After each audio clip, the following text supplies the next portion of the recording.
Current కొనుగోలు వ్యవహారంపై justice Narasimha Reddy commission విచారణ కొనసాగుతోంది. బీఆర్కే భవన్లో ప్రొఫెసర్ కోదండరాం, విద్యుత్ JAC Raghu power point presentation ఇచ్చారు. గత ప్రభుత్వ తప్పిదాలపై క్రిమినల్ చర్యలు తీసుకోవాలని వారు కమిషన్ కోరారు. గత బీఆర్ఎస్ ప్రభుత్వ హయాంలో జరిగిన యాదాద్రి, భద్రాద్రి థర్మల్ ప్లాంట్ల నిర్మాణం, ఛత్తీస్గఢ్ నుంచి కరెంటు కొనుగోలు ఒప్పందం అంశాల్లోని అవకతవకలపై ఏర్పాటు చేసిన జ్యుడిషియల్ కమిషన్ విచారణ కొనసాగుతోంది. ఈ క్రమంలోనే కమిషన్ చైర్మన్ నరసింహారెడ్డిని టీజేఎస్ అధ్యక్షుడు ప్రొఫెసర్ కోదండరాం కలిశారు. భద్రాద్రి, యాదాద్రి పవర్ ప్లాంట్ల నిర్మాణం, ఛత్తీస్గఢ్తో విద్యుత్ కొనుగోళ్ల అక్రమాలపై పవర్ పాయింట్ ప్రెజెంటేషన్ ఇచ్చారు. గతంలో పిటిషన్ వేసిన వివరాలను విచారణ కమిషన్కు అప్పగించారు. విద్యుత్ కొనుగోళ్లలో చాలా అవకతవకలు జరిగాయని ప్రొఫెసర్ కోదండరాం అన్నారు.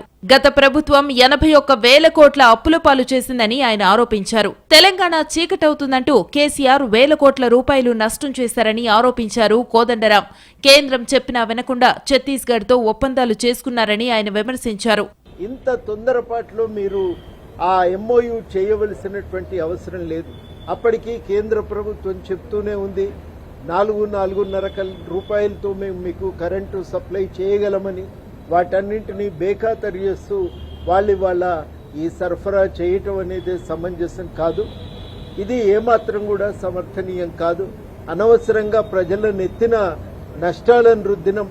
ఇవాళ డిస్కంలన్నింటినీ కూడా ట్రాన్స్కోలు, జెంకో అన్ని కూడా ఇవాళ అప్పుల పాలై ఉన్నాయి. సుమారు 81,000 కోట్ల రూపాయలు అప్పుల పాలు చేసేటువంటి అధికారము, అర్హత ఏ ప్రభుత్వానికి లేదు.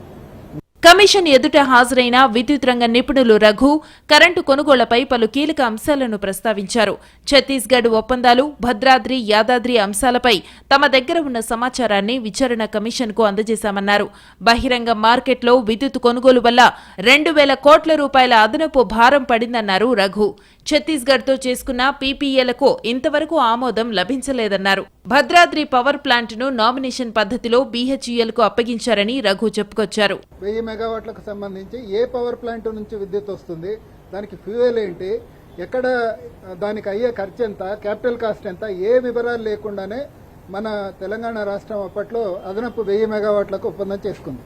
దీంతో తర్వాత తప్పు తెలుసుకొని దీన్ని క్యాన్సిల్ చేసుకోవాలనేసి నిర్ణయం చేసుకున్నారు. దాన్ని రిలింక్విష్మెంట్ అంటారు.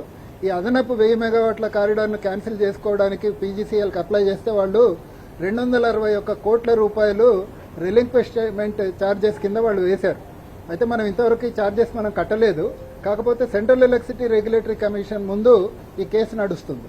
కమిషన్ ముందిచ్చిన పవర్ పాయింట్ ప్రెజెంటేషన్ లో ప్రొఫెసర్ కోదండరాం, రఘు ఇచ్చిన చాలా విషయాలు ప్రస్తావించారు. కేసీఆర్ ప్రభుత్వ తొందరపాటు పనితో ట్రాన్స్కో, జెన్కోలకు 80,000 కోట్ల అప్పులయ్యాయని తెలిపారు. గోదావరికి వరదలొస్తే భద్రాద్రి ప్లాంటును కాపాడుకోలేమని కమిషన్కు సూచించారు.